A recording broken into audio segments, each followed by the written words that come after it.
రఘునందన్ రావు మాట్లాడితే చట్టాలు కేసుల ముచ్చట్లు మధ్య మధ్యలో వస్తుంటాయి. ఎదురు మాట్లాడేటోళ్లకు సంధియకుండా ఇరుకున పెట్టినట్టే మాట్లాడతాడు. అట్లనే మాట్లాడిండు జిహెచ్ఎంసీ కౌన్సిల్ మీటింగ్ లా. మరి ఏమన్నాడో ఇనుండ్రి. ఎఫ్ఐఆర్ నమోదైంది, పోలీసు వాళ్ళు దర్యాప్తు చేస్తున్నారు. Let the investigation be completed. అది నేను మీ తరఫున మాట్లాడినా, వారి తరఫున మాట్లాడినా, ఎవరి తరఫున మాట్లాడినా, బీయింగ్ అన్ అడ్వకేట్, ఎఫ్ఐఆర్ అయిన తర్వాత పోలీసు వాళ్ళు వాళ్ళ పని వాళ్ళు చేస్తారు. మీ దగ్గర ఏమైనా ఆధారాలు ఉంటే, మీ దగ్గర ఉన్న చాలా మంది ఎమ్మెల్యేలు కూడా అడ్వకేట్స్ ఉన్నారు, వారిని తీసుకొని వెళ్ళి కన్సర్న్ ఎస్హెచ్ఓ గారికి ఆధారాలు సబ్మిట్ చేయండి. ఇన్నారా? ఎఫ్ఐఆర్ కాకుంటే అనాలే గాని కేసు బుక్ చేసినాక కార్పొరేటర్ మీద చర్యలు తీసుకోవాలి అనుడేంది? మీ దగ్గర ఏమన్నా ఆధారాలు ఉంటే చెప్పుర్రి అంటున్నాడు.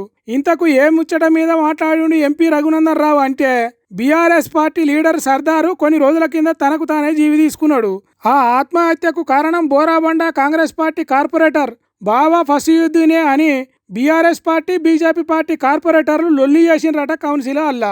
అతని మీద చర్యలు తీసుకోవాలి, కేసు ఉన్నది కాబట్టి కౌన్సిల్ హాల్కు రాకుండా చేయాలి అని బొబ్బాయి పెట్టినరట.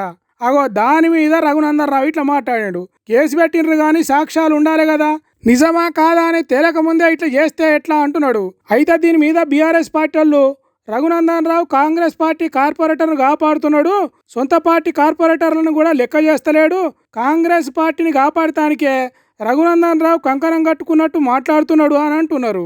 కాంగ్రెస్ పార్టీకి రఘునందన్ రావుకు ఏం సంబంధం లేనిది కౌన్సిల్ అయిపోయినాక బాబా ఫసీయుద్దీన్ని ఎందుకు కలిసిండు అని అంటున్నారు. బీజేపీ పార్టీలో ఉండుకుంటేనే వాళ్ళ కార్పొరేటర్లను లెక్క చేయనట్టు చేసిండు. తెలంగాణ బీజేపీ పార్టీని కాంగ్రెస్ పార్టీకి జేబు పార్టీగా చేస్తున్నాడు అని అంటున్నారు. మరి వాళ్ళ మాటలల్లా నిజం ఎంతున్నదో మనకు తెలియదు కానీ సోషల్ మీడియాలో పొట్టు తిప్పుతున్నారు ఈ వీడియోలను. ఈ నడుమ కాంగ్రెస్ పార్టీకి రఘునందన్ రావుకు దగ్గర అవుతున్నాడు, కాంగ్రెస్ సర్కారు రఘునందన్ రావుకు సాయం చేస్తున్నట్టు ఉన్నది అనే వార్తలు వస్తున్నాయి. ఏమో మరి వాళ్ళ నడుమ ఏం జరుగుతున్నదో ఏమో కానీ తెలంగాణ కాంగ్రెస్ పార్టీ కమలం పార్టీ ఎంపీ దగ్గర అవుతున్నట్టే కొడుతున్నదట. చూడాలే ఏం జరుగుతుందో మరి ముందు.